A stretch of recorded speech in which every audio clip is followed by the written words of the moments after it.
Alrighty, hello and welcome to another opinionated esports piece by me, Sam Carlson from SpawnRoom.com. Today I want to talk about why people think Dota 2 is more hardcore than League of Legends.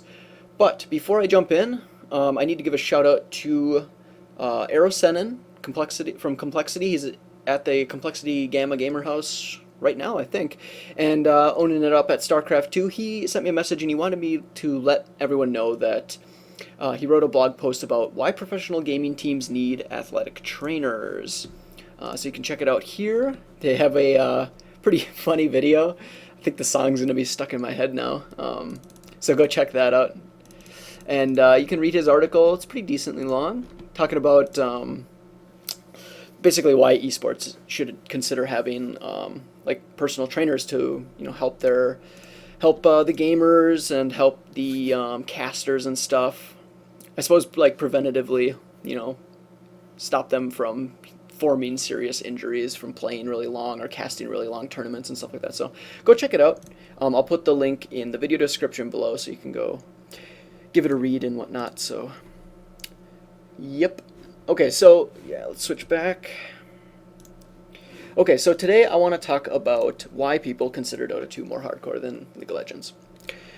So first, as someone interested in all of esports, I try and stay unbiased, impartial, appreciate all aspects and genres of esports. So know that I've played more League than Dota 2, but I try to be very open-minded and not skewed towards one or the other. I've spent some time playing Dota 2 now, and I've watched matches, and I've been trying to give it a good run and pick it up and get better at it and more interested and stuff like that.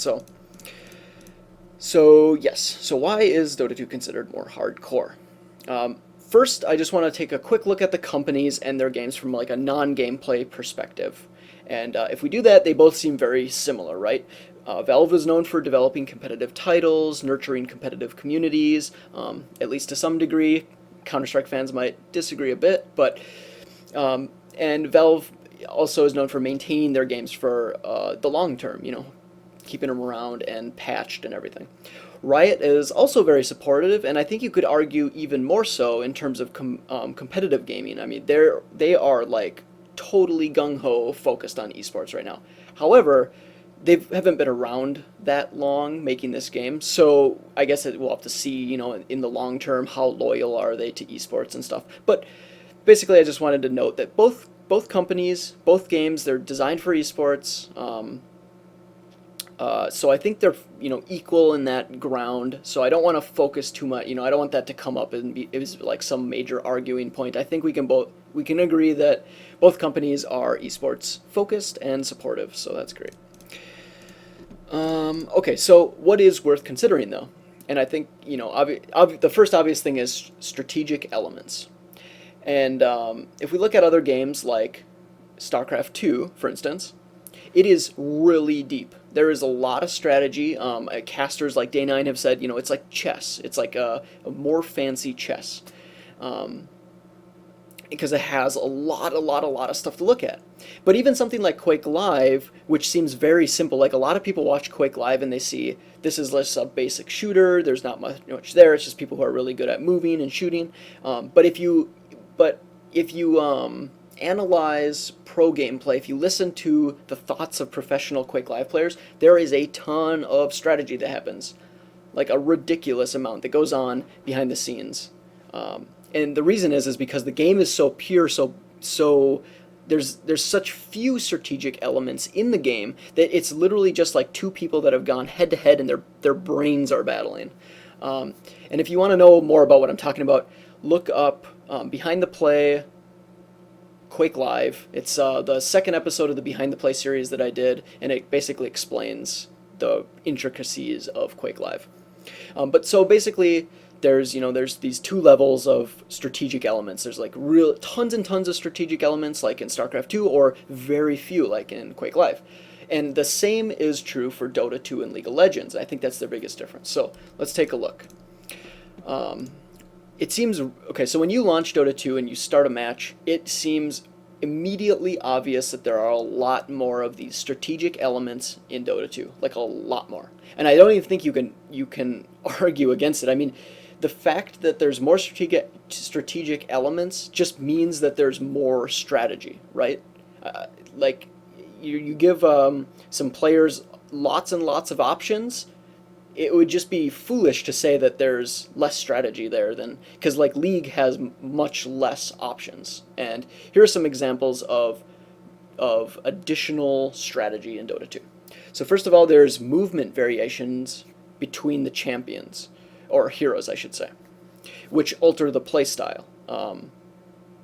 If you, so for example, if you're up against your opponent team, and you know what champions are playing, and you know that the movements of different champions are different, so you can use that as part of your strategy. If you know that there are a really slow champion in bottom lane or whatever, you can target them at certain times versus other times. You'll know that, okay, this champion's trying to escape from our jungle. Well, he's a slow champion, so we can catch up to him. Or he's really fast, so we can't, or whatever. And we shouldn't, we need to be really cautious about the top lane because it's two really fast champions that are powerful, and that's that sort of thing. In League, there's just one kind of like static speed. Of course, you can buy boots, and you can in Dota 2, but pretty much everyone's moving at the same speed in League. Of course, I guess they have abilities that make them go faster, but for the most part. Can also be, movement speed variation can also be used to help balance the game. It gives that additional level of being able to change heroes without necessarily affecting, like, say, damage output or something like that. They can choose to make them faster or slower. So that's cool. You can also manipulate your own minion wave, which allows you to manipulate lanes. So, for instance, by attacking your minions or your creeps and pulling them off, like slowing them down for a bit, you can allow the enemy creeps to come under your tower and take tower damage. So that way you can wipe out a minion wave faster than had you just met out in the middle of the lane somewhere. And then you can move the lane faster. So you can take that into account, like, everyone's bot, I'm top, I want to push this lane really quickly. I'll slow my minions down for a little bit, fight under the turret, kill them even faster, and then keep the creep wave like cruising on down.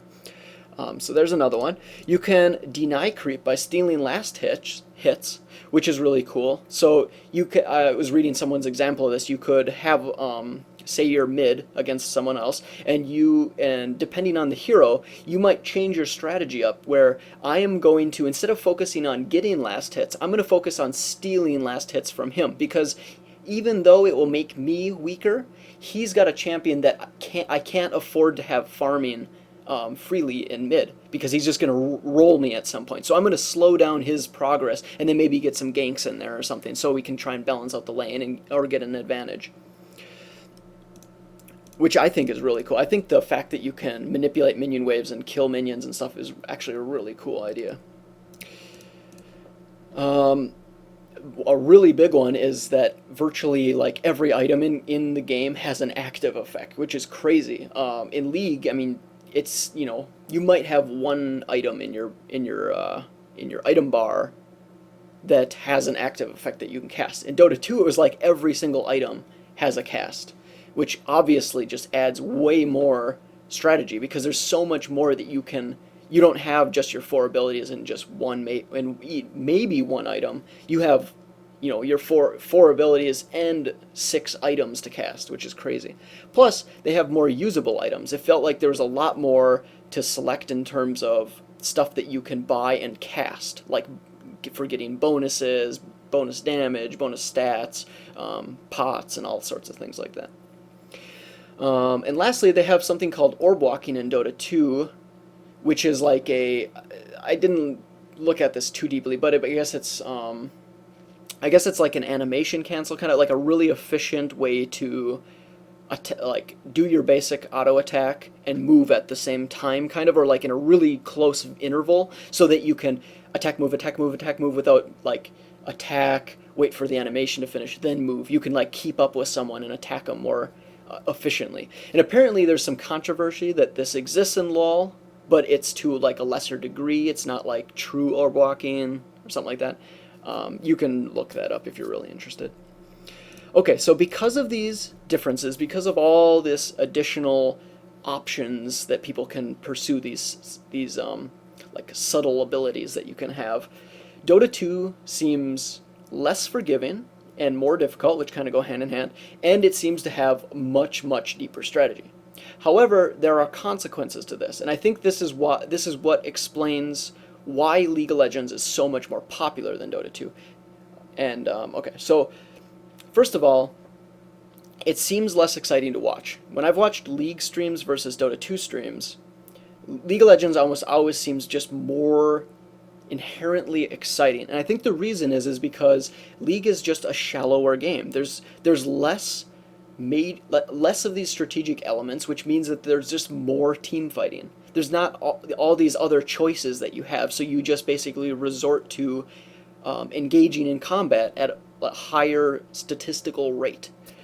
And this is a big deal because a lot of people don't understand really deep strategy when they watch something like even League of Legends. They have some knowledge of strategy, but for the most part, it's kind of like this entertainment thing. And I mean, we can see this, right? People really like movies like, say, Transformers or the Avengers or something, which are highly like visually rewarding to watch because there's so much going on. But if you put something on like The Godfather, which is like totally story driven, people get bored. So I think the same can be said with esports and gaming. You know, people, the masses, the people that we're targeting for esports growth are interested in something that's very entertaining. And the idea or the thought of analyzing strategic gameplay in Dota 2 is probably very boring to a lot of people. It's too hard, it's too time consuming. They want to play, they want to have fun.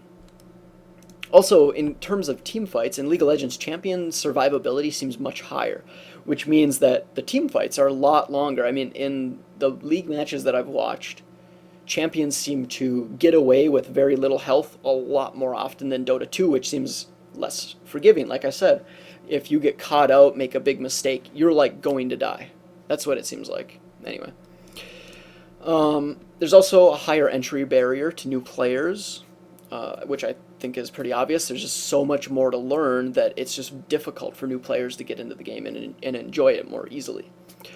There's also the higher requirement for strategic knowledge, and this was a problem that I addressed in a previous video. You can look it up if you type in the problem with competitive FPS in my YouTube channel search.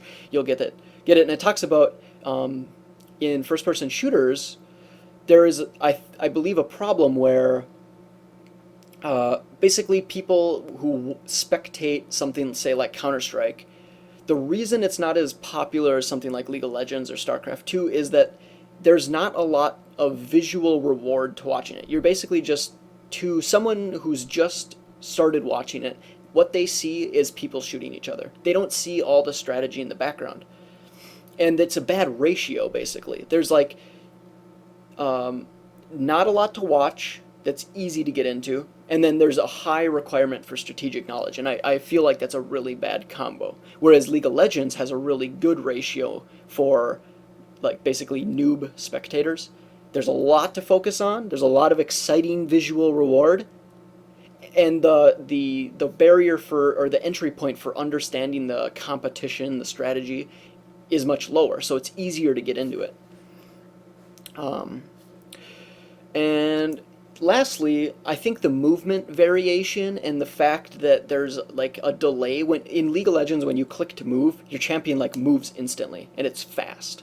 In Dota 2, like I said, there's this movement variation. So it seemed like a lot of champions, or the ones that I played, they were much slower, which makes the game seem slower. And then there was also a delay, like you click to move and it took like a half second because the champion like had to actually turn around and then walk in that direction. This is maybe a more minor element, but I think it's still something that will ultimately like make the game seem a little bit more boring. And for people playing it, I think it'll just kind of turn people off that aren't used to that kind of just slow movement. Plus, in League of Legends, with the fast movement speed, there's this opportunity for people to quote unquote dodge skill shots. They're not really like dodging, but they're moving around so quickly back and forth that they actually have this chance to actually dodge a skill shot, which feel like that would be really, really hard in Dota 2. Okay, so from doing this research, I had one question for viewers that play Dota 2. And I couldn't easily find this. I didn't even really know how to Google it properly. Okay, so in League of Legends, it seems that games often tip towards one team or the other fairly early on, but a match will still last a long time. So you could have a 45-minute match, but at about the 15-20-minute mark, it was fairly evident who was going to end up winning. But, because they're pro teams, they're really good at surviving long, holding off the enemy team, and they just kind of like are able to make matches last really long. I was wondering if it's the same in Dota 2. In Dota 2, are matches drawn out? Are matches like drawn out even though the end conclusion is kind of inevitable? Or because of all these extra strategic options, are teams able to like improvise more and kind of change even though this one team has had an advantage for the last 10 minutes, there's still a lot of opportunity for teams to pull back and retake the match? Because I feel like in League, that's actually a pretty serious problem. It seems like matches are just, there's a point and it just swings in one way. Like the majority of matches seem like that. So if anyone knows, please post in the comments and let me know, because I didn't even know how to like really Google search that, and I feel like I'd have to just play Dota 2 for a really long time to get a really good idea of how that is.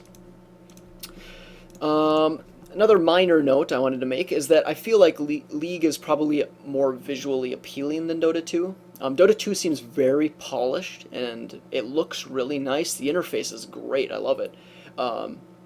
But I feel like League is more like has this cartoony World of Warcraft look that I think people might just find visually appealing.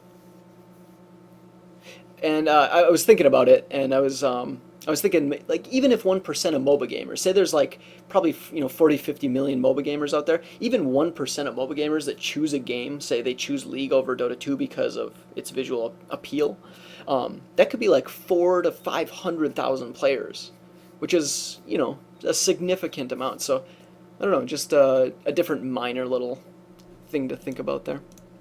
But, all in all, both the games are fun. I had, enjoyed them. Dota 2 is definitely more frustrating at the beginning, but it was good overall. They also cater to different communities, and I think it's pretty safe to say that Dota 2 is more hardcore than League. I mean, it's more strategic, it's more deep. But I don't think that Dota 2 will ever beat League of Legends in popularity. At least not in the short-term foreseeable future. League is easier to get into. There will be a lot more players who their very first MOBA that they ever played was League of Legends, and that's the game that they'll be loyal to. That's the one that they fell in love with. There's going to be such a massive amount of people that will never switch to Dota 2 because they can't get over all these significant changes. Plus, I feel like a lot of people probably find League more fun because it's easier to get into, it's easier to get good at. They don't have to memorize like hundreds of active effects of items, and all these other changes that I mentioned. I also feel like Dota 2 may suffer from the same thing that StarCraft 2 suffers from, and that's where there's like no quote fun mode, basically, for new players to get into the game and just have fun without being totally overwhelmed with all sorts of deep strategy. And I feel like that's a really serious problem in StarCraft 2, where like people get ladder anxiety. It's so difficult to get good at the game that so many people buy it, they play it for a little bit and never play it again, just because it's almost like it's work to play.